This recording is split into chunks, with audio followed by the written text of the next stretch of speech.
Hay casas que son un desastre y otras que están tan ordenadas que casi uno parece que no se atreve a tocar nada. No sé si habéis fijado a veces en las fotos que aparecen en las revistas del hogar, ¿no? Cada vez que se habla de muebles o cualquier cosa, parece que nadie ha vivido allí nunca, ¿no? Está todo tan impoluto, ¿no? Y todo en su sitio que realmente cualquier cosa se parece, menos realmente la vivienda de alguien. Y los que viven, claro, en sus casas también son en cierta forma a semejanza de ellas, ¿no? Los que tenemos nuestra casa hecho un caos, también tenemos ese caos en nosotros mismos. Y obviamente es una expresión, es un reflejo de lo que nosotros somos. Igual que aquellos que luchan constantemente contra la segunda ley de la termodinámica, o sea, el polvo, constantemente se afanan por volver a colocar todo en su lugar y a limpiar para que quede ese sitio impoluto que consideramos que es nuestro hogar. Bildad, el personaje que se acerca aquí a Job, su supuesto amigo, realmente un amigo mucho peor que los que podemos tener en Facebook hoy, realmente un amigo digno del mayor de los enemigos. Sin embargo, él, Bildad, nos vemos aquí que tiene la visión de un mundo en orden. Toda su visión es la de que este cosmos que nos rodea, todo tiene su lugar y tiene su propósito. Y en él no cabe ese mal que condena en este capítulo 18 de Job. Por lo tanto, es alguien para él imposible de aceptar la realidad del mal en este mundo. Y lo hace desde su perspectiva religiosa, moral, desde su visión de que en este sistema de cosas que podemos llamar la visión que tantas veces la religión nos presenta y Bildad nos defiende, el mal sencillamente no tiene lugar, es quitado fuera. Por eso aquí la palabra lugar del versículo 4 es tan importante, porque nos muestra cómo en su visión realmente el mal va a ser echado fuera a ese infierno que describe a partir del versículo 5 hasta el final de este capítulo 18. Pocos sermones podemos encontrar realmente tan absolutamente tremendos y persuasivos sobre el infierno como el de Bildad. Por eso tenemos que darnos cuenta muchas veces lo difícil que es interpretar este libro de Job. Hay tantas verdades también en el discurso de Bildad, ¿no?, que uno estaría tentado a decir amén. El problema, como veremos, es que Bildad apunta con esta verdad a la persona equivocada, que es Job. Piensa que él es el injusto, él es el malo que merece ese infierno del cual se habla aquí. Pero lo que nos describe aquí en este libro es la realidad de cómo en este mundo que a él le parece tan ordenado y todo en su lugar, no cabe el papel irruptor con el cual está perturbando todo Job. Dice así Bildad al principio de su discurso en el capítulo 18, que cuándo va a poner fin a las palabras, entender y poder finalmente comprenderse. Porque les ha tenido a ellos por bestias y a sus ojos como viles. Indignado le dice que despedazas en tu furor, y es que acaso piensas que va a ser abandonada la tierra por tu causa, que va a ser removida de su lugar las peñas. La imagen que encontramos al principio de este capítulo es la de alguien que está perturbando, que está quitando ese orden y esa armonía que hay y poniendo un elemento que irrumpe en esta historia fuera de lugar.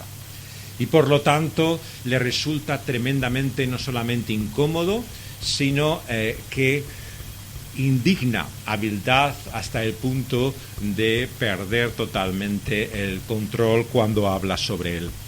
Y lo que hay es un mensaje de condenación. A partir de estos versículos 5 al 21, describe cuál es finalmente el destino, el lugar del malo. Encontramos en primer lugar en los versículos 5 y 6 que el infierno, el lugar de destino de juicio y condenación para el pecador, es de total oscuridad. Una y otra vez encontramos referencias a la luz. La luz de los impíos será apagada. No resplandecerá la centella de su fuego, la luz se oscurecerá en su tienda y se apagará sobre él su lámpara. Este es el lenguaje también que el Señor Jesucristo expresó cuando en el Evangelio nos habla de las tinieblas de ahí fuera. Este título que el Señor Jesús mismo da al infierno te muestra que lo que describe, lo que muestra realmente que es la condenación a la cual el malo está finalmente destinado, es la oscuridad más completa, total. es la total ausencia de luz. Muchos se preguntarán realmente si esto no era algo del Antiguo Testamento, pero obviamente es cuando Jesús toma este lenguaje y lo hace suyo, nos da sin lugar a dudas las razones por las cuales no podemos pensar que el juicio de Dios es algo del pasado, que no tiene que ver con nosotros hoy, que ahora con el Evangelio que ha llegado a este tiempo de amor y de paz que el Señor Jesús predica, ya no podemos hablar del infierno. Queridos amigos, si creemos en el infierno es porque el Señor Jesús lo enseñó. En el Antiguo Testamento no encontramos una descripción más clara realmente que la que el Señor Jesús hace. Y el Nuevo Testamento, la enseñanza apostólica, no añade nada más que lo que Cristo dice. Por lo tanto, si profesamos el nombre de cristianos y decimos ser discípulos de Jesús, no podemos negar el hecho de que hará una gran separación, una gran división. Y en esa luz en la cual Él está, no caben las tinieblas. Serán echados a las tinieblas de afuera todos aquellos que no están en torno a su luz. Y en los versos siguientes, 7 al 10, nos vemos cómo estamos en una trampa inescapable. Los versículos 7 al 10 vemos que como los pasos de alguien con fuerza, que con decisión y presunción camina y anda en la vida, son acortados porque por su propio consejo lo precipitará. Así somos como con una red echada a los pies, sobre mallas andamos en un lazo que prenderá el calcañar, o sea, el talón, y se afirmará la trampa contra él. La cuerda escondida en la tierra nos muestra una trampa que aguarda en la senda, dice en los versículos 7 al 10. La imagen es que el ser humano, en su presunción, en su orgullo, se cree que tiene todo en sus manos. Está el destino y todas las riendas de su futuro en pleno control suyo. Y así camina con esa decisión y seguridad. Habéis visto estas imágenes a veces, ¿no? Cuando andan ejecutivos en los pasillos de las oficinas, ¿no? La decisión con la que andan la gente con poder. Esta es la imagen. Una persona que anda con una seguridad y firmeza que no se da cuenta realmente la trampa que está escondida en el camino. ¿Y cuál es esa trampa?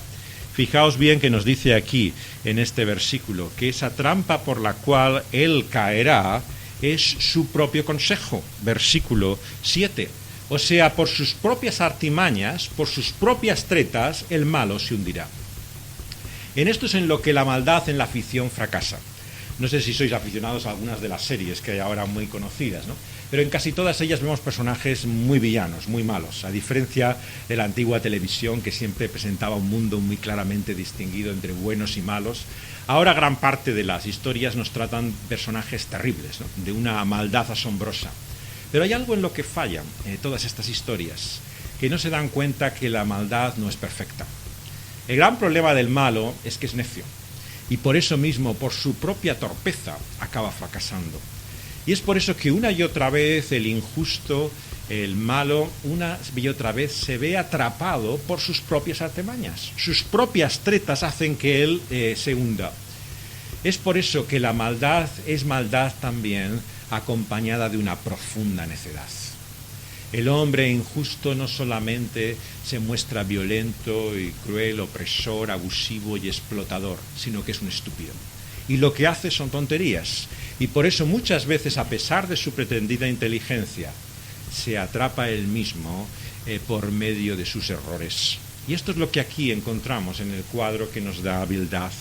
El ser humano muchas veces ignora que hay una trampa, que es, como vemos, lo que considera que es su propio consejo.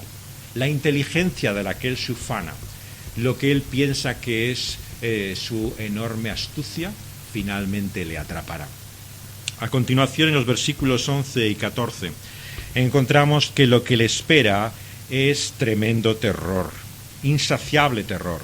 Los temores del versículo 11 es casi una figura demoníaca. Para darnos cuenta de lo que dice aquí el amigo de Job, tenemos que darnos cuenta que estos temores que le hacen huir desconcertado, en el versículo 11, que gastan como de hambre sus fuerzas y a su lado está preparado quebrantamiento, no se refiere al hambre de Job, sino aquel que llama a continuación el rey de los espantos en el versículo 14. O sea, es una figura diabólica. Nos está hablando como que esos temores fueran como demonios, si quisiéramos decirlo así, ¿no? Que están así acosando a la vida de Job, nos dice Bildad, de tal forma que se encuentra gastado de hambre, sus fuerzas se podría traducir mejor como insaciable realmente, como esas bestias y monstruos que quieren alimentarse también de sus víctimas, y a su lado tiene quebrantamiento. La enfermedad, por lo tanto, roe su piel y sus miembros devoran el primogénito de la muerte, que es también como si fuera un título diabólico, demoníaco de la muerte misma, como ese espíritu que tiene también autoridad. Y así nos dice hasta el versículo 14, su confianza es arrancada de su tienda y al rey de los espantos será conducido. Este cuadro tenebroso, realmente terrible, nos dicen los comentaristas del libro de Job, es la imagen de terror. Por poner un mundo de fantasía, muchos conocen El Señor de los Anillos, ¿no? Hay una serie de espíritus, ¿no? Que aparecen como jinetes de sombra y oscuros, ¿no? Es esta imagen, ¿no? Son como criaturas de oscuridad, ¿no? Que están en torno a la vida de este hombre, Job, llevándole al terror continuo de la muerte. Es como esa imagen también de la figura de la muerte, ¿no? Que aparece siempre con su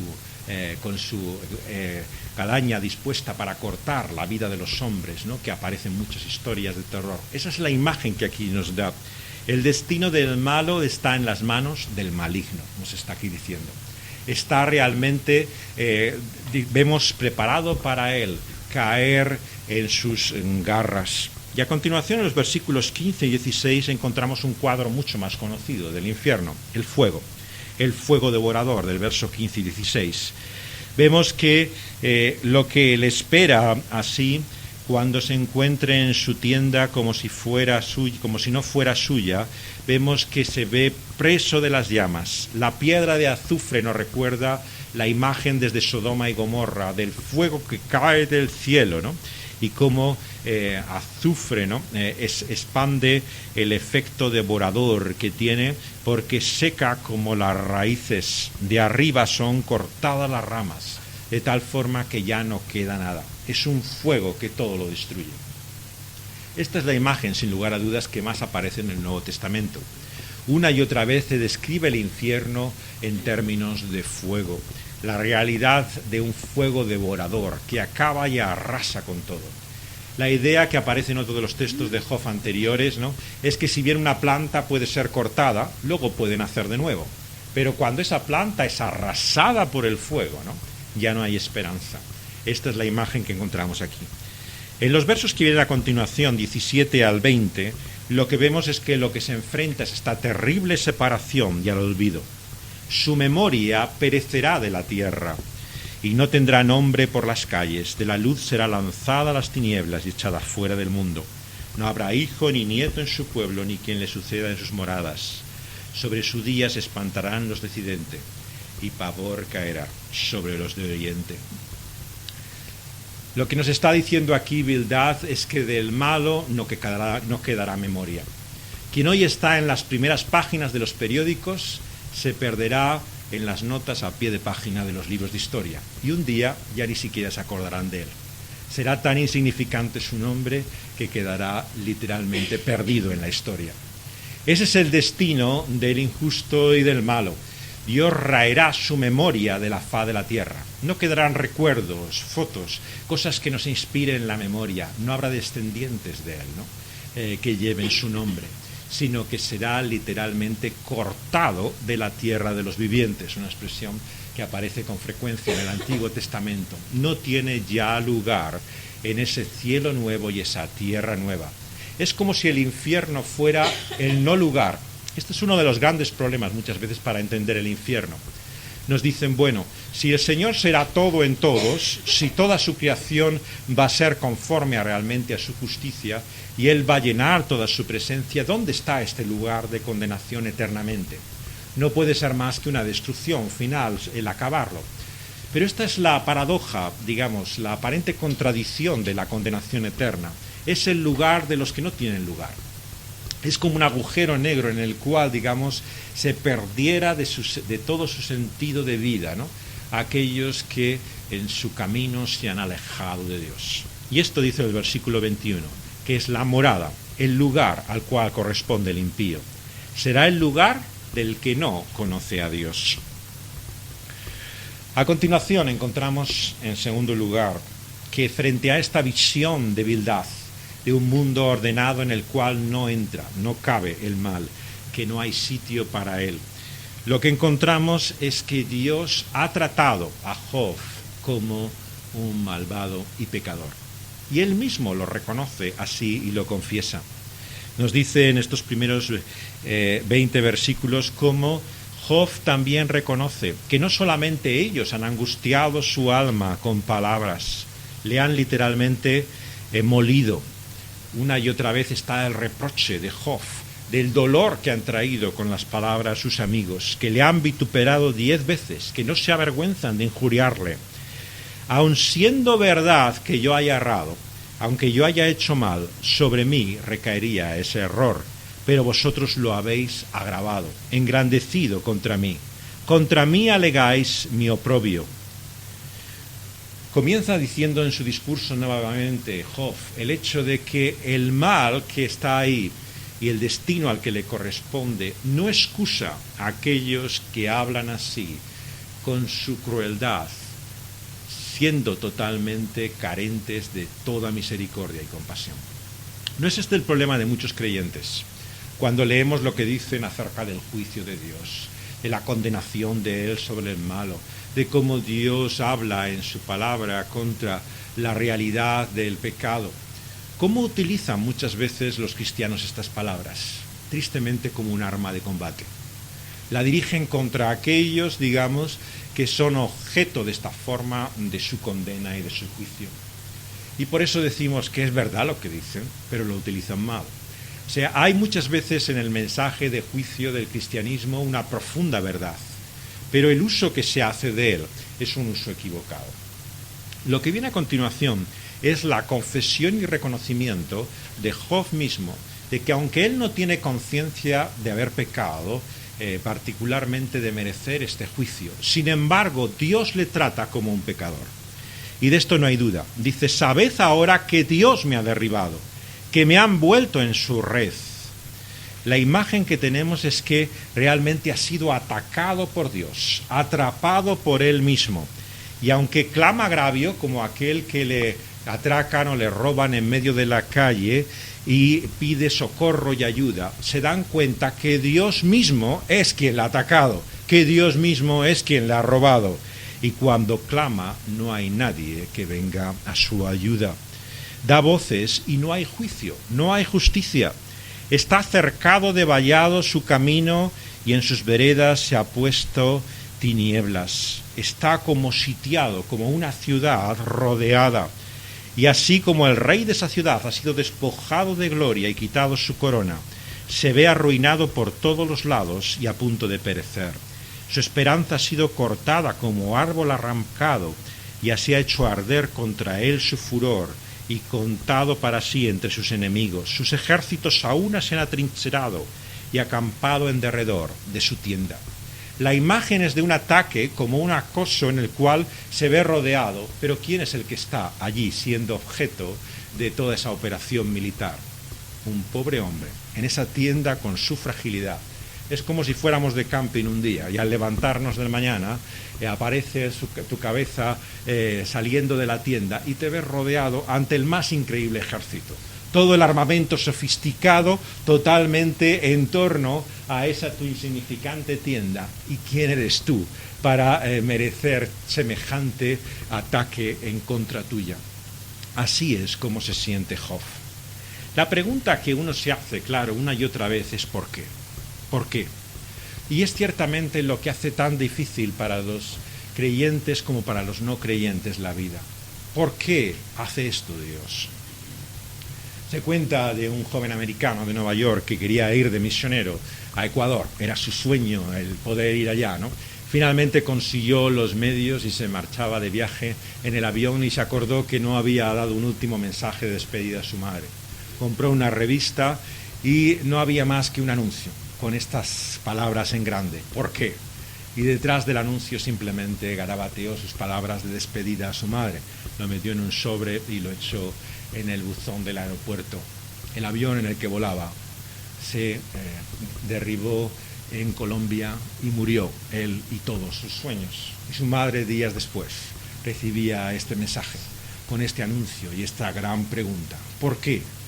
El eco de esa pregunta no solamente es de tantas madres que han perdido a sus hijos, es de tantas personas que ven como su ser querido tiene una enfermedad irremediable, que se encuentran con las expectativas de un retiro y jubilación y se encuentran con el Alzheimer o la muerte misma de aquel con el que esperan convivir sus últimos días, de aquellos que han vivido un trauma en su infancia y no pueden explicar por qué han tenido todos esos problemas sus padres y finalmente han vivido el dolor y la amargura de la separación, como aquellos que tantas veces en la vida se ven sumidos en situaciones que no pueden entender ni explicar.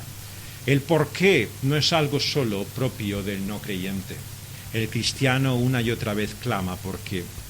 Y la pregunta que aquí nos hace Job en 19 es que si acaso Dios está en contra nuestra. Fijaos el valor que tiene la Biblia.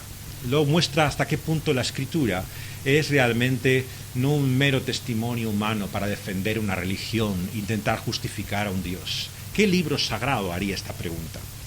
De toda la literatura religiosa, ¿quién sería capaz de cuestionar a su propio Dios como hace Job y preguntarse si Dios está en contra nuestra? Pero esto es lo que nos muestra la maravilla, el asombro de la Escritura. Hace las preguntas que ni nosotros nos atrevemos a hacer. Porque al fin y al cabo los que hemos aprendido en la escuela dominical, como los niños que están abajo, sabemos que si Dios está por nosotros, ¿quién contra nosotros? Sabemos la respuesta correcta y estamos dispuestos a darla. Pero dentro de nosotros nos preguntamos como Job si realmente esto es cierto. Porque hay muchas cosas en la vida que te hacen dudar si realmente Dios no está en contra tuya. Y Job tiene la valentía. Dios tiene aquí la luz y la claridad para hablarnos con toda su fuerza y preguntarse no solamente el por qué, sino si Dios está en contra de él. Bueno, es la mano de Dios la que ha hecho esto. Tenemos que volver al principio, recordar. Hace ya tiempo que comenzamos este libro, pero ¿qué es lo que ocurrió al principio? Satanás vino a la presencia de Dios y le pidió poner su mano sobre él. Le dijo que si vendría el mal sobre Job, Job, que era siervo de Dios, que era justo, le maldeciría. Y Dios le concede a Satanás el tocar su mano, tocar con su mano sus posesiones. Y a continuación, en el capítulo 2 de Job, vuelve otra vez el diablo a la presencia de Dios y le ruega si puede ahora tocar su vida, su cuerpo, si puede traer esa terrible enfermedad. Y Dios se lo concede. Por lo tanto, fue la mano de Satanás, con el permiso de Dios, la que produjo esto en su vida. Pero esto Job no lo sabe. Y tampoco entra en la teología de Bildad. La teología de Bildad es como la de muchos creyentes, blanco y negro. No hay más sombras ni complejidad. La vida para ellos es así de simple. O tienen a Dios a su favor o en contra. No hay nada más. Pero Job nos desvela en los cielos y en el propósito eterno de Dios que la realidad es más complicada que todo esto. Y si bien no es Dios mismo y su mano la que trae ese mal, Dios ha autorizado y permitido, ¿no?, que Satanás, que el diablo, produzca todo ese mal en la vida de él. Pero eso él no lo sabe. Y por eso sufre, como nosotros sufrimos, y nos preguntamos por qué. Y lo que vemos aquí es que está en una profunda soledad.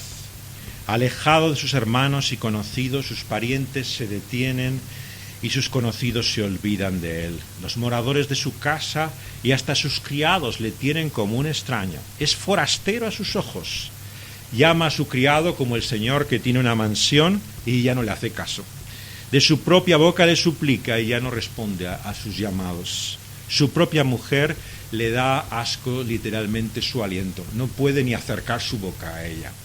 Nos dice que los hijos que estaban en sus entrañas rogaba, pero es despreciado, hasta por los muchachos que andan por la calle. Al levantarse hablan todos contra él, y hasta sus íntimos amigos le aborrecen. Lo que amaba se ha vuelto contra él, y ahora está en su piel y su carne pegada a sus huesos, y se ha escapado con solamente la piel entre los dientes. Y ruega esta forma conmovedora, tener compasión, 2 veces, tener compasión de mí.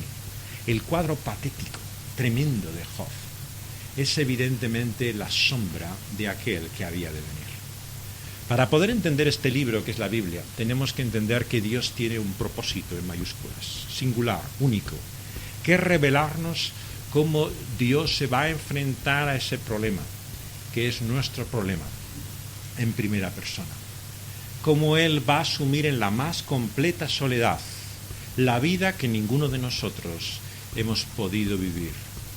Dios hecho carne se nos presenta como un ser humano, como ninguno ha habido, ni antes ni después. Esto es lo que hace tan diferente la cristología de cualquier conocimiento de la antropología o del ser humano. Claro, cuando queremos saber cómo es el hombre, miramos al ser humano. Pero cuando queremos mirar cómo es Jesús, ¿a quién miramos?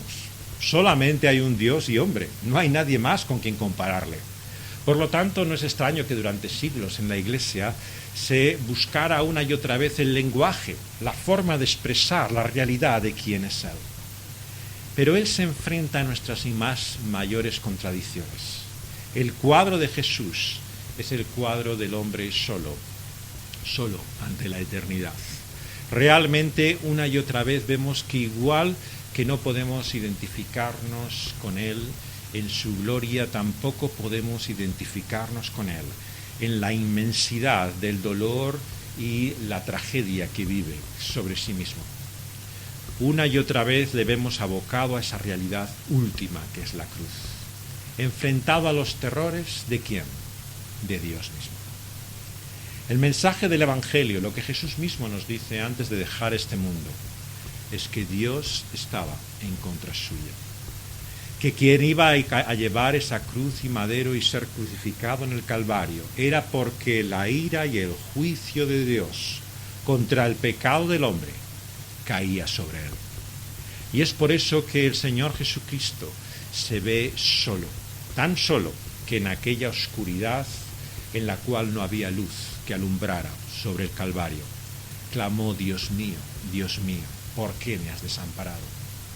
La Iglesia cristiana, ante el asombro de ese Dios contra Dios, de esa realidad de Dios humanado sufriendo de esta manera toda la ira y juicio de Dios, no encontró otro lenguaje en el credo de los apóstoles que decir que Cristo descendió a los infiernos. ¿Por qué? Porque el sufrimiento y tormento de Cristo fue tan real como el infierno mismo. Todo lo que dice Bildad del infierno lo sufre el Señor Jesucristo sobre su carne. Desde el principio vemos que se enfrenta a esa oscuridad terrible. En pleno mediodía viene totalmente esa oscuridad que el sol no puede brillar sobre él en la cruz. Y en las tinieblas clama a Dios como un desconocido. Se ve como atrapado en las manos de Dios, como en esa trampa. Lo vemos como ante esa muerte que como un monstruo está presto a devorarle y a acabar con él. El último enemigo es la muerte, nos dice la Escritura. Y el Señor Jesucristo se enfrentó a él. Murió realmente. Su muerte es realmente el cumplimiento final de esa identificación total de Dios con nosotros. ¿Qué Dios es este que es capaz de morir por nosotros? Dice también a continuación que ese juicio del infierno es, versículos 17 al 20, separación y olvido. Lo que Isaías había profetizado del siervo sufriente. Isaías 53. Cortado soy de la tierra de los vivientes, no habrá memoria de mí. Lo que se cumple del Señor Jesucristo, esa profecía, es la realidad del Señor Jesús en la cruz, solo, sin familia ni descendencia que dejar, cortado de la memoria de los hombres, que hasta los libros de historia a veces encontramos dificultades para encontrar referencias a Jesús. Así realmente es cumplida esa palabra en la vida de Cristo Jesús. Así sufre el lugar del malo, del inicuo, del injusto, por nosotros. Pero la maravilla, la buena noticia que tengo que compartiros hoy con vosotros en esta mañana, está al final de este capítulo, los versículos 21 al 29. Aquel que está contra Job, sin embargo, en lo más íntimo y profundo de su ser, sabe que es su Redentor. Este es el misterio, claro, del libro de Job. Como alguien que se ve sufriendo en las manos de Dios, sin embargo, confía y cree que aquel que muestra de esa manera su ira para con él será también su Salvador. Estas maravillosas palabras que encontramos aquí en los versículos 21 al 29, después de ese clamor por compasión, por identificación de él, porque la mano de Dios le ha tocado, tiene estas tremendas palabras. Dice: ¿por qué me perseguís como Dios, y ni aun de mi carne os saciáis? ¿Quién diese ahora que mis palabras fueran escritas en un libro, con cincel de hierro y plomo, esculpidas en piedra para siempre? Versículo 25. Yo sé que mi Redentor vive, y que al final se levantará sobre el polvo. Estas palabras que están en el libro de oración, que se utiliza muchas veces en los funerales, acompaña muchas veces las películas, esas tremendas palabras de Job, de esperanza frente a la muerte. Están también en el Mesías, la gran composición de Händel, ¿no? Tiene este cántico en medio de él: yo sé que mi Redentor vive. Y es el eco realmente de cómo el Evangelio tiene también no solamente sus sonidos, sino que resuena con poder en el testimonio de Job. No sabemos cómo, pero Job, en medio de esta terrible desgracia y miseria, sabe, sin embargo, que tiene un Redentor. ¿Qué es el Redentor, para acabar? El Redentor en la Biblia, en el Antiguo Testamento, es el llamado Gael. Esta figura es una figura de un pariente, de un familiar, que se espera que en el momento de necesidad te salve de ese tu problema. Podía hacerlo de muchas maneras. Si estaba tu propiedad en peligro, podía comprar esa propiedad, esa deuda que tú tenías, y librarte de ella. Si lo que estaba era en peligro tu vida, él podía de esa forma intervenir también. Si alguien te mataba, podía ser tu vengador, el Redentor. Si incluso morías y dejabas a tu esposa sin descendencia, podía casarse con tu esposa y levantar descendencia de quien no había. O sea, era el pariente que podía librarte, salvarte. El familiar que ninguno de nosotros tenemos y nos gustaría tener, ¿no? Aquel que te saca realmente de todos tus problemas. Esto era el Redentor. Dios es lo que dijo que iba a ser para su pueblo. Cuando le habla a Moisés en el Éxodo, le dice que vaya a Faraón porque él redimirá a su pueblo. La esperanza, la confianza, por lo tanto, una y otra vez a lo largo de la Biblia y el Antiguo Testamento, es que alguien semejante a nosotros, un pariente nuestro, nos libre de este nuestro mal. La encarnación del Señor Jesucristo, por lo tanto, no es simplemente un modo, una forma de poder cumplir un fin. Es el propósito por el cual Él es nuestro Redentor. Nadie más que un hombre puede redimir al ser humano. Nada más alguien que haya participado de toda nuestra situación como seres humanos puede compadecerse de nosotros y librarnos de ese mal. Y lo que vemos es que ese Redentor, sin embargo, se enfrenta ante un problema: la muerte misma. ¿Qué ocurre si ese pariente ya no está? ¿Qué ocurre si no tenemos realmente ante la muerte misma quien nos libre frente a ese último enemigo? Pero la esperanza de Job es en un Redentor que vive. Ese Redentor que vive y que se levanta sobre el polvo, literalmente, de la muerte. Y después de deshecha su piel, lo que cree y confía es que en su carne, versículo 26, ha de ver a Dios. Le verá por sí mismo, sus ojos le verán, y no otro. Aunque mi corazón desfallece dentro de mí. ¿Por qué le persiguen? La raíz del asunto se halla en él. Temed vosotros la espada, porque sobreviene ese furor a causa de la injusticia, porque sabed que hay un juicio. La conclusión, por lo tanto, de Job nos muestra que nuestra única esperanza está en ese Redentor que vive. Y ese Redentor será finalmente quien también traiga la justicia. La compasión y la misericordia son unidas aquí a la justicia y a la ira de Dios. Esto es lo que el Evangelio ha unido y nosotros una y otra vez separamos. El Señor nos muestra que nuestra única salvación está en aquel que nos juzga y nos castiga. Es nuestra única esperanza, que aquel mismo que tiene toda la última palabra en sus manos sea aquel que finalmente nos libre de nuestro mal. Y eso es lo que el Señor Jesucristo es para nosotros. Es ese Redentor que vive, levantado de la muerte, al tercer día, resucitado, juzgará a los vivos y a los muertos. ¿Y cómo sabré que yo no soy condenado? Porque todo aquel que está en él no tendrá condenación. Romanos 8. La palabra de Dios nos muestra que nuestra única salvación está unidos a ese pariente redentor, Cristo Jesús. Lo único que podemos hacer es recibir esa salvación, ser libres por Él de ese mal que Él ha asumido por su cuenta. La deuda que tenemos con Dios y que se acumula cada día, todas nuestras ofensas que llegan hasta el cielo, el Señor ha pagado todas y cada una de ellas en la cruz del Calvario.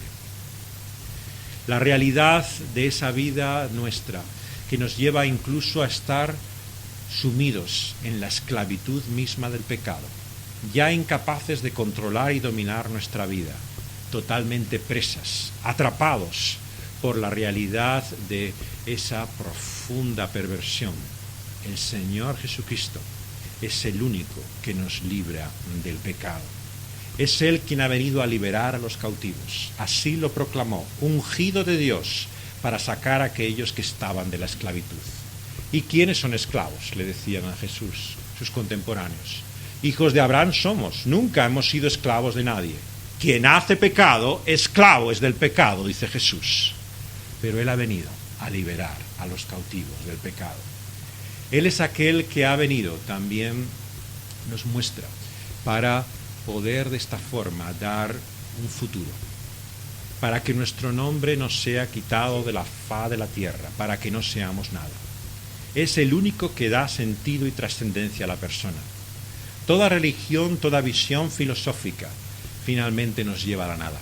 Somos extinguidos, simplemente perdidos en el todo, en lo que se supone que es el sentido de la existencia. Pero el único futuro para la persona nos lo da Cristo Jesús. ¿Por qué? Porque es el único capaz de levantar descendencia. Dice el Señor que llevará el Hijo, muchos hijos, a su Padre. Hermanos suyos que entrarán en su casa y el sonido de sus voces de júbilo llenará el cielo de gloria para siempre. Porque Él también le ha sido concedido descendencia. Es aquel, en definitiva, en el cual está nuestro único futuro, nuestra única esperanza. Y por eso la pregunta que tengo para acabar en esta mañana es si vemos así a Cristo Jesús como nuestro Redentor, si le vemos como aquel capaz de salvarnos de esa situación que parece insuperable, a la cual no sabemos cómo poder enfrentarnos. El Señor Jesús sufrió y padeció los tormentos del infierno mismo, para que nunca tengamos que entrar dentro de él. El Señor pasó por él para abrirnos las puertas del cielo. Por lo tanto, si tenemos a Cristo como Salvador y Redentor, no pensemos que Dios está contra nosotros. Romanos 8. Si Dios está por nosotros, ¿quién contra nosotros? Y ahora la pregunta que tú te haces y todos nos hacemos: ¿por qué me pasa entonces las cosas que me pasan? ¿Recordáis lo que le dijo Jesús a Santiago y Juan? ¿Es acaso posible que podáis beber de esta copa que yo he de beber? Y diríamos, por supuesto. ¿Cómo va a poder Santiago y Juan beber la copa que solo Cristo bebió en Getsemaní al sufrir la ira de Dios? Pero el Señor Jesús le dice a sus discípulos que ellos también beberán de esa copa. Por lo tanto, todavía tenemos que pasar por muchas tribulaciones antes de entrar en el reino de Dios. Debemos perder hijos, sufrir enfermedades, tener muchas pérdidas en la vida y preguntarnos muchas veces por qué. Pero también recordarnos como Job, que aquel que parece que está en contra de nosotros es nuestro único Salvador. Porque mi Redentor vive nosotros sabemos también que le veremos un día, tal y como Él es.